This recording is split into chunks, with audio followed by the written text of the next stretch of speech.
আপনারা আল্লাহর হাবিব সাল্লাল্লাহু আলাইহি ওয়াসাল্লামকে ভালোবাসেন? আর একটু জোরে বলেন, কেমন ভালোবাসেন?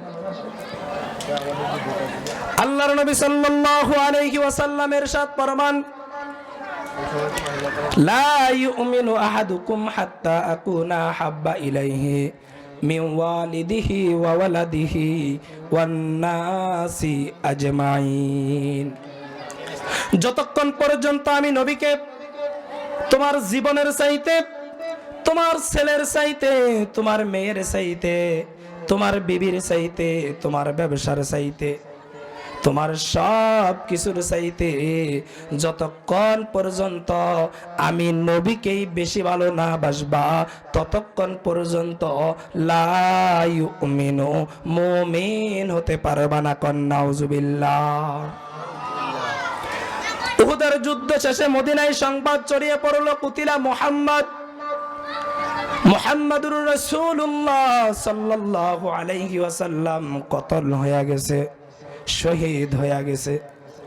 একজন মহিলা পাগল বেশে দৌড়াচ্ছেন, প্রতিমধ্যে লোকেরা বাধা দিল, মহিলা কই যাও? বলে উহুদের ময়দানে শুনেছি আমার নবী নাকি কতল হয়ে গেছে, শহীদ হয়ে গেছে।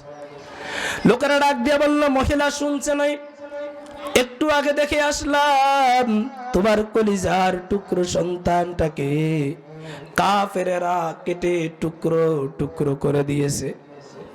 মহিলা একটা চিৎকার দিয়ে বলল, আল্লাহর বান্দা, সন্তান আমার কেমন আছে তা জানতে চাই না, আগে বলো আখিরি জামানার পয়গম্বর নবী মুহাম্মাদুর রাসূলুল্লাহ কেমন আছে। মহিলা সামনের দিকে দৌড়াচ্ছেন। লোকেরা আবার জিজ্ঞাসা করলো, মহিলা কই যাও? বলে উহুদের ময়দানে শুনেছি কুতিলা মুহাম্মদ, আমার নবী নাকি কতল হয়ে গেছে, শহীদ হয়ে গেছে।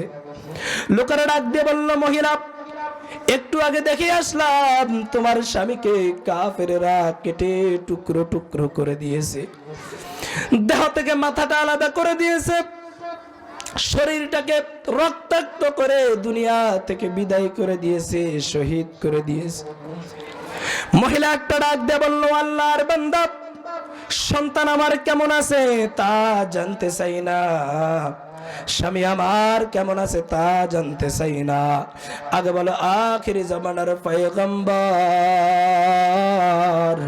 নবীদের নবী বিশ্ব নবী মুহাম্মাদুর রাসূলুল্লাহ কেমন আছে।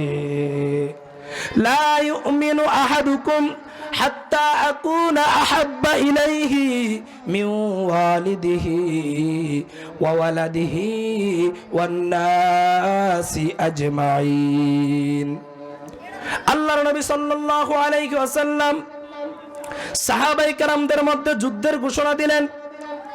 ও আল্লাহর বান্দারা, কাফের বেঈমান মুশরিকদের বিরুদ্ধে লড়াই করতে হবে, ইসলামের পতাকা উত্তোলন করতে হবে।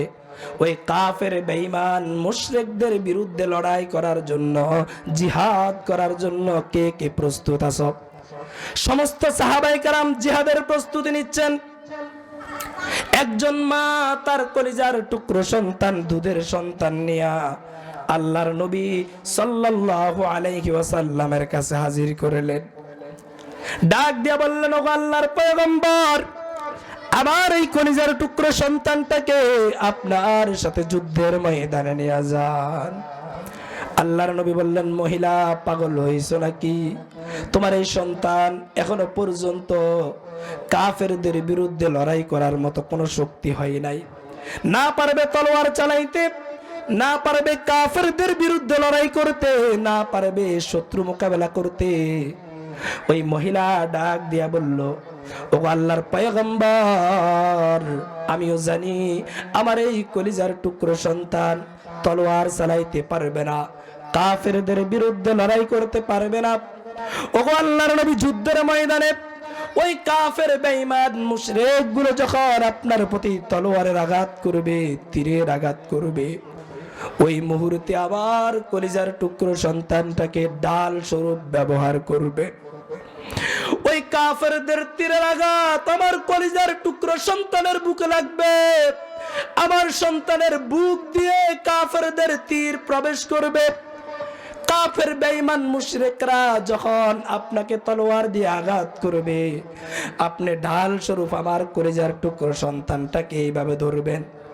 ওই কাফের বেঈমানরা তলোয়ার দিয়ে আমার কলিজার টুকরো সন্তানটাকে টুকরো টুকরো করে ফেলবে। আমার সন্তান টুকরো টুকরো হয়ে যাবে, কতল হয়ে যাবে, শহীদ হয়ে যাবে। আর হাসরের ময়দানে আমি শহীদের মা হয়ে উঠব। কোন সুবহানাল্লাহ।